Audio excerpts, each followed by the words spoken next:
দেখেছিস?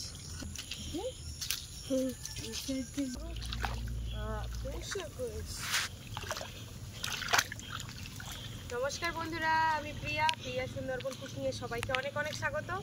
তো বন্ধুরা, আজকে দেখো পুরো বাগানে চলে এসেছি। বাগানে তো সবসময় আসাই হয় না, তো ওই যে বাগানে চলে এসেছি হাতে একটা পেপার নিয়ে, কারণ গাছ থেকে লেবু পারবো। তো চলো আজকে সম্পূর্ণ পর্বটা দেখতে থাকো, আশা করছি ভালো লাগবে। আর এদিকটা অনেক দিন আসা হয় না, দেখো কি অবস্থা হয়ে গেছে। এইদিকে দেখো পুরো জল আর জল, আর পুরো কি বলবো, সেই ঘাসগুলোও পচে গেছে। অনেক দিন ধরে জল হয়ে রয়েছে, তো ঘাসগুলোও পচে গেছে। আমাদের বাগানটা আজকে ঘুরে ঘুরে তোমাদেরকে দেখো। তো এসে দেখি রসগোল্লার মতো কি অবস্থা। এই যে এখন লেবু তুলবো, কি বড় বড় লেবু দেখেছো?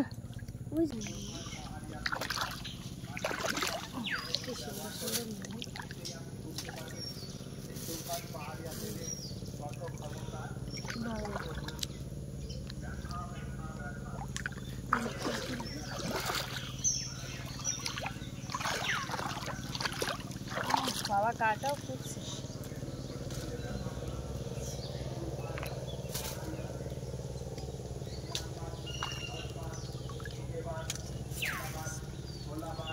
আমার দাদা ভাই একটা কামরাঙা গাছ লাগিয়েছে, ওই যে দেখেছো?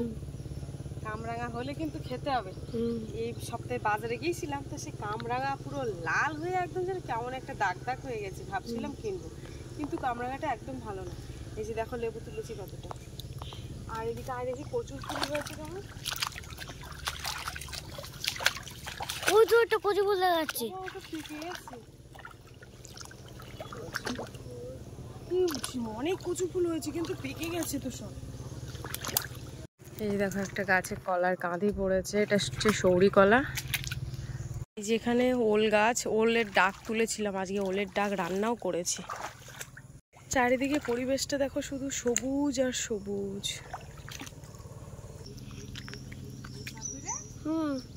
দাদা ভাই কচুর ফুল তুলে নিয়ে গেছিল, আর কচুর ফুল তো উঠবে এই গাছ থেকে। এদিকে এসে দেখেছো?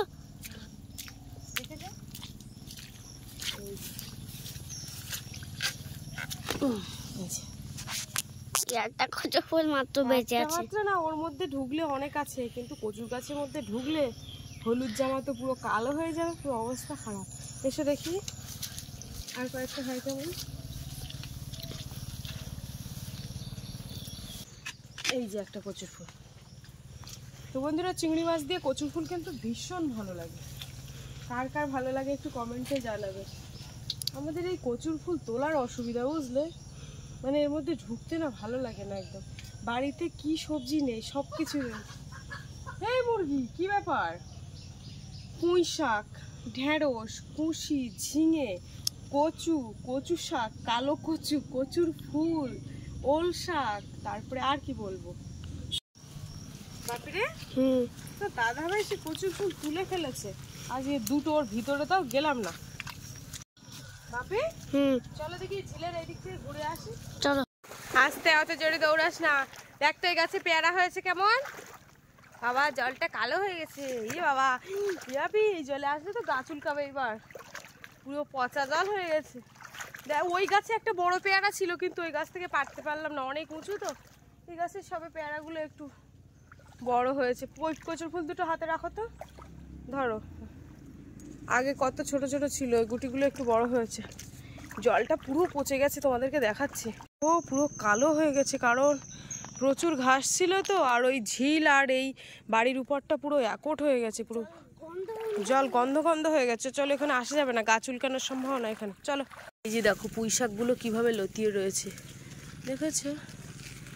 আর আখগুলো দেখো, ওই সময় তো আখ খাওয়া হয়নি, আখগুলো দেখো কি সুন্দর হয়েছে। এই যে গাছপালাগুলো দেখতে পাচ্ছ, এখানটা মাচা করে দেওয়া আছে। এটা হচ্ছে কুশির মাচা, আর সাথে ঝিঙেও আছে, এই যে দেখেছো। এটা হলুদ বাগান। আর ওই যে দেখা যাচ্ছে, এই যে এটা হচ্ছে ঢেঁড়স। যে হরিতকি, যে সকালবেলা উঠে জলের সাথে ভিজিয়ে খাও না, সেই হরিতকি গাছ দেখো, এটা দেখেছো? পাতাগুলো দেখো, এটা আমার শ্বশুরমশাই লাগিয়েছি, কত বড় হয়ে গেছে। আমার যখন বিয়ে হয়েছিল তখন অনেক ছোট ছিল। আজকে ওল শাক ভাজা করেছিলাম, ঢেঁড়স ভাতে দিয়েছিলাম, আর ঝিঙে পোস্ত করেছিল। তো এখন ওল শাক দিয়ে ভাত খাচ্ছি, আর সাথে স্যালাড।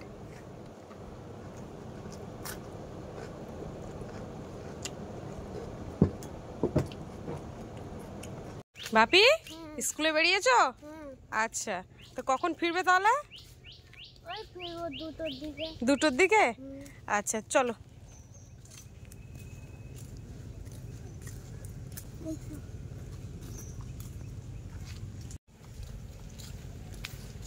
খাওয়া দাওয়া কমপ্লিট করে এই বেরিয়েছি বাপিকে স্কুলে দিয়ে আসতে।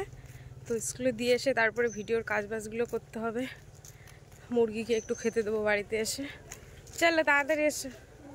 বাবারে আবার রোদ বেরিয়েছে দেখছি, ছাতাটা নিয়ে এসছি।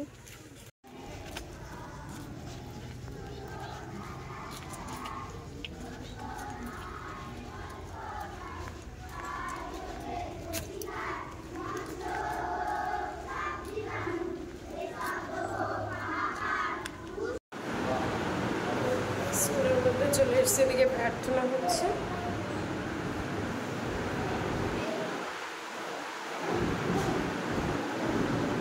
বাবুকে স্কুলে দিয়ে এসে বাড়িতে যেয়ে এসছি আর কি। বর্ষা শুরু হয়েছে, বর্ষা দেখো, বর্ষার কি আবার জল জমে গেছে বাড়ির উপরে, ভীষণভাবে বৃষ্টি হচ্ছে।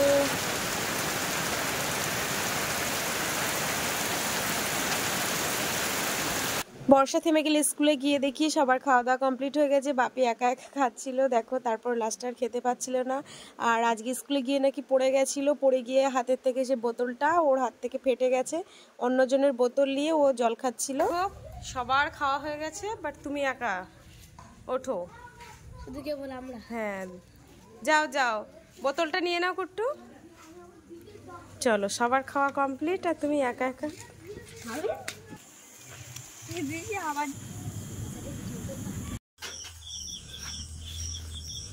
এই যে বন্ধুরা দেখো, আটা আর সামান্য চিনি দিয়ে আর একটু লবণ দিয়েছি, দিয়ে একটু গোলা রুটি তৈরি করব সন্ধ্যাবেলা। ওদিকে গ্যাসটা কিন্তু আমি জ্বালিয়ে দিয়ে, কড়াটাও গরম হয়ে গেছে, আর সামান্য পরিমাণে তেলও দিয়েছি। তো এই রুটিটা খেতে কিন্তু ভীষণ ভালো লাগে, আমার তো ভালো লাগে, মানে চিনি দিয়েছি তো ওই জন্য বেশি টেস্টি হয়। এটাকে আমরা গোলা রুটি বলি, জানি না তোমরা কি বলো। আর এই ময়দা বলছি, আটাটাকে মাখিয়ে আমি রেখে দিয়েছিলাম 10 মিনিট মতো। তো চলো, এদিকে গরম হয়ে গেছে, দিয়ে দিই।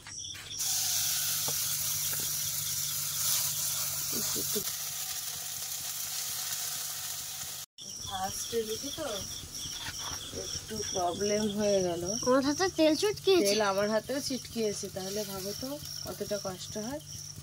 গোলামরি বিরাট বিরাট কঠিন কঠিন করে বানাতে হয় এগুলো। কঠিন কঠিন, একদম কঠিন। এটাকে আবার প্লেন করতে হবে। কত সুন্দর ছাড়িয়ে যাচ্ছে। তো বাপি যখন ছোট ছিলাম, তো এই রুটিটা কিন্তু তো দিদা করতো, বুঝলি। এই রুটিটা খেতে আমরা ভীষণ পছন্দ করতাম। তো কোনো সময় চিনি দিত, কোনো সময় দিত না, কিন্তু এখন তো আমরা যখনই বানাই তখনই চিনি দেওয়া হয়। চিনি দিলে কিন্তু বেশি স্বাদ আসে। ছিঁড়ে যাচ্ছে।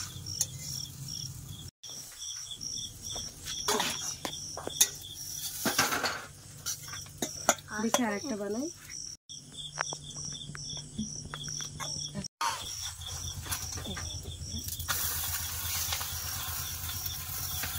সন্ধ্যাবেলা হলে কিছু না কিছু খেতে মন চায়, এটা না হলে সেটা, একটু ভাজা ভুজে হলেও ভালো হয়। একটু পেঁয়াজি ভাজলে এরকম ভালো হতো না বাকি, কিন্তু বেসন তো নেই। বেসন হলে পেঁয়াজি বানাতাম একটু।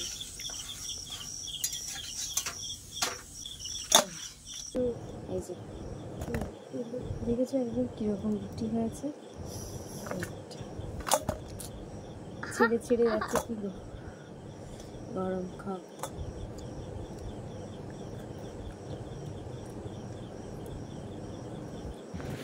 আজকে ভিডিওটা এই পর্যন্ত। তোমাদেরকে কেমন লাগলো কমেন্টে জানাবে, আর ভালো লাগলে লাইক কমেন্ট শেয়ার করো। আজকে রাত্রে আমি তাহলে আর ভাত খাবো না। আর ভাত খাও। তুমি খাবে?